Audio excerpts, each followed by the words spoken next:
söylemedendi bana, bir masalın içinde ne değişti de bana.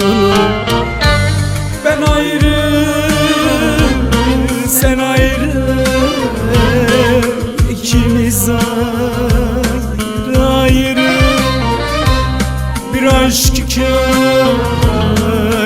bu, hiç uğruna ayrılan. Ben ayrı, sen ayrı, ikimiz ayrı ayrı, bir aşk hikayesi bu, hiç uğruna ayrılan.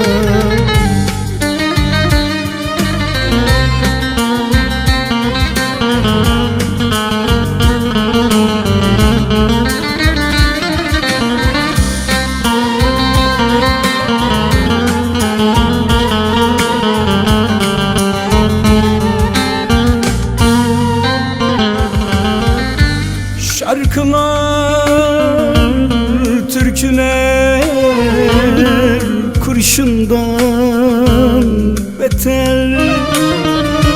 Öyle zor ki hasretin gözümde tüter. Ben ayrı, sen ayrı,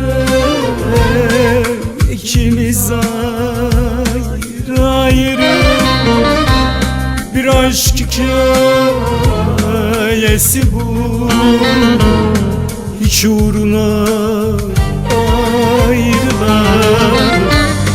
Ben ayrı, sen ayrı, ikimiz ayrı ayrı, bir aşk hikayesi bu, hiç uğruna ayrılan. Her ayrılık şarkısı çaldığında gözlerimden iki damla yaş süzülür, sen gelirsin aklıma. Sen benden, ben senden uzak kalsak da ikimiz de aynı duyguların içerisinde olduğumuzun farkında. Çok geç kaldık belki bir şeyleri anlasak da, bu da bizim hikayemiz olsun.